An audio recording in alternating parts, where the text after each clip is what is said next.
Hello everyone, welcome to my channel SN official 81. So ఈ video వచ్చేసి అగ్ని పరీక్ష 11th episode. ఈ ఎపిసోడ్లో ఏం జరిగింది అనేది కంప్లీట్గా నేను చెప్తాను. ఎటువంటి పార్షియాలిటీ చూపించకుండా కంప్లీట్గా ట్రూత్ అనేది ఫ్యాక్ట్ మాట్లాడతా. సో వీడియోనైతే ఫస్ట్ నుండి లాస్ట్ వరకు ఎక్కడ కూడా స్కిప్ చేయకుండా చూడండి. సో లేట్ చేయకుండా వీడియోలోకి అయితే వెళ్దాం.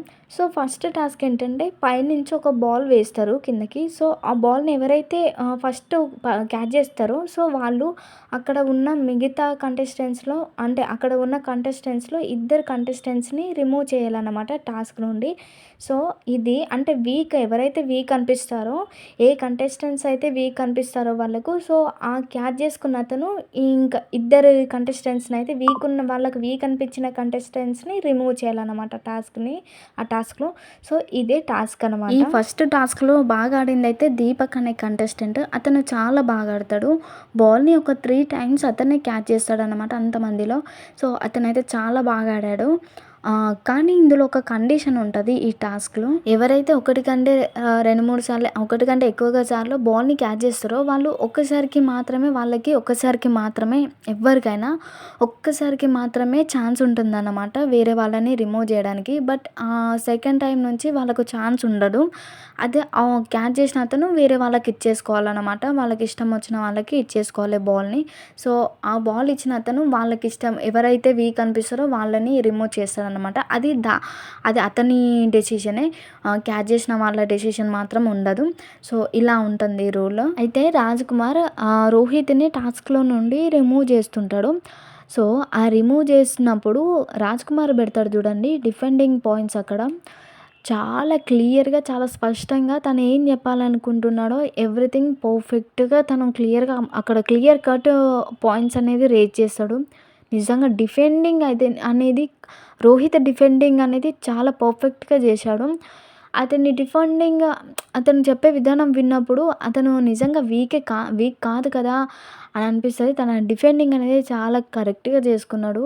ఎక్కడ కూడా తడబాటు లేకుండా కరెక్ట్ టైంలో కరెక్ట్గా తను ఏ రకంగా కూడా వీక్ కాదు అని కరెక్ట్గా డిఫెండ్ చేసుకున్నాడు. తన డిఫెండింగ్ విధానం అనేది పర్ఫెక్ట్గా ఉంది. సో ఇలా రిమూవ్ చేయగా లాస్ట్కి ఒక 4 మెంబర్స్ అయితే మిగులుతారు. ఆ 4 కంటెస్టెంట్స్కి కూడా ఇంకొక టాస్క్ పెడతారు.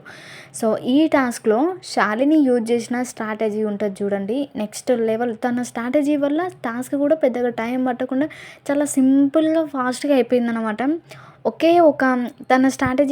తను ప్లే చేసిన స్ట్రాటజీ ఏమంటారు, వాళ్ళు ఆడే ముందు వాళ్ళు కో కంటెస్టెంట్స్కి చెప్పిన స్ట్రాటజీ ఒకటైతే తను ప్లే చేసింది ఇంకొక స్ట్రాటజీ. సో దానివల్ల ఇంకా ఇంట్రెస్టింగ్ అయిపోయింది, చాలా ఫాస్ట్గా అయిపోయింది అనమాట. తను ప్లే చేసిన స్ట్రాటజీ వల్ల తను ఒక గోల్డెన్ స్టార్ని కూడా గెలుచుకుంటుంది అనమాట, తనకి వస్తుంది. సో అంత బాగా మైండ్ పవర్, తన మైండ్ గేమ్ బాగా ఆడుతుంది. ఈవెన్ తన ఫిజికల్ గేమ్లో కూడా తను చాలా షార్ప్గా ఎక్కడ ఏ డెసిషన్ తీసుకోవాలో చాలా షార్ప్గా తీసుకుంటుంది. టీమ్ లీడర్గా కూడా చాలా పర్ఫెక్ట్గా చేస్తుంది. ఎవ్రీథింగ్ కూడా చాలా బాగా ఆలోచిస్తుంది అమ్మాయి. సో ఈ అమ్మాయి కూడా బిగ్ బాస్లోకి ఎంటర్ అయ్యే ఛాన్సెస్ కూడా కనిపిస్తున్నాయి. స్ట్రాటజీ యూజ్ చేస్తుంది. ఫిజికల్ గేమ్ కూడా ఎఫర్ట్స్ బాగానే పెడుతుంది. అన్నిట్లలో పర్ఫెక్ట్ ఉంది కాబట్టి ఏమో ఉండొచ్చు ఛాన్సెస్. బిగ్ బాస్లోకి అయితే ఎంట్రీ ఇస్తుందని అనిపిస్తుంది నాకైతే. సో ఈ టాస్క్లో లాస్ట్కి శాలిని అండ్ ప్రియాంక మిగులుతారనమాట. సో వీళ్ళు విన్ అయ్యి టీమ్ లీడర్స్ అవుతారు. ఇక్కడ జడ్జెస్ ఇంకొక ట్విస్ట్ పెడతారు. ఏంటంటే ఫైర్ కార్డ్ని యూజ్ చేసి శాలినికి ఫైర్ కార్డ్ ఇస్తారు. సో ఆ ఫైర్ కార్డ్ని యూజ్ చేసి శాలిని వేరే అపోజిట్ టీమ్ లీడర్ని తనని టీమ్ లీడర్గా తీసేసి వాళ్ళ టీంలో నుండి ఇంకొకరిని టీమ్ లీడర్గానైతే అనౌన్స్ చేయాలన్నమాట. సో వాళ్ళనైతే పెట్టాలి టీమ్ లీడర్గా. సో ఇక్కడ శాలిని ఎవరిని పెడుతుంది అంటే ఝాన్సీ గారిని పెడుతుంది. సో ఝాన్సీ గారిని టీమ్ లీడర్గా సెలెక్ట్ చేస్తారు అన్నమాట. ఈ టాస్క్ ఏంటంటే కనిపిస్తుంది కదా, సో ఆ బుట్టని అట్లానే పట్టుకొని వెయిట్ని అనేది లిఫ్ట్ చేయాలన్నమాట చాలాసేపటి వరకు. సో ఎవరైతే అలా లాస్ట్ వరకు లిఫ్ట్ చేసి ఉంటారో సో వాళ్ళు ఈ టాస్క్లో విన్నర్ అనమాట.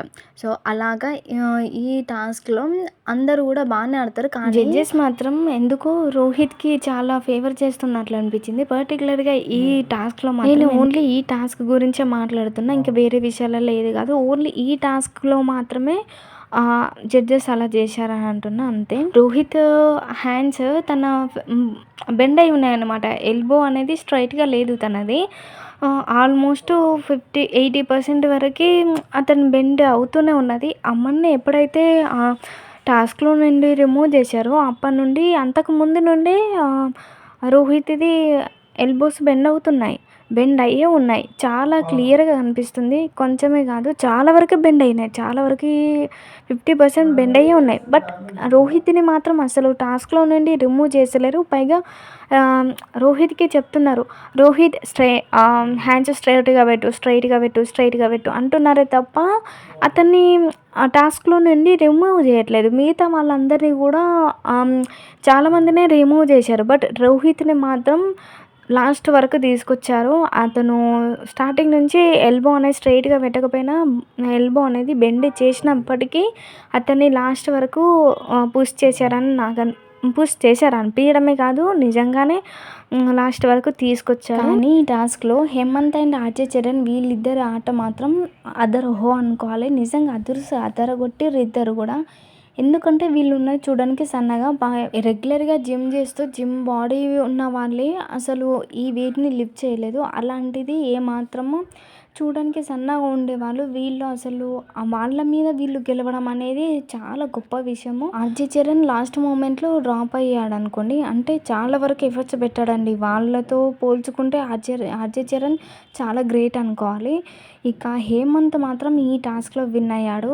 అసలు ఎక్స్‌పెక్ట్ ఏమైనా చేసామా? అతన్ని ఉన్న పర్సనాలిటీ ఏంటి? జిమ్ బాడీ వాళ్ళ ముందు ఇతను గెలవడం ఏంటి?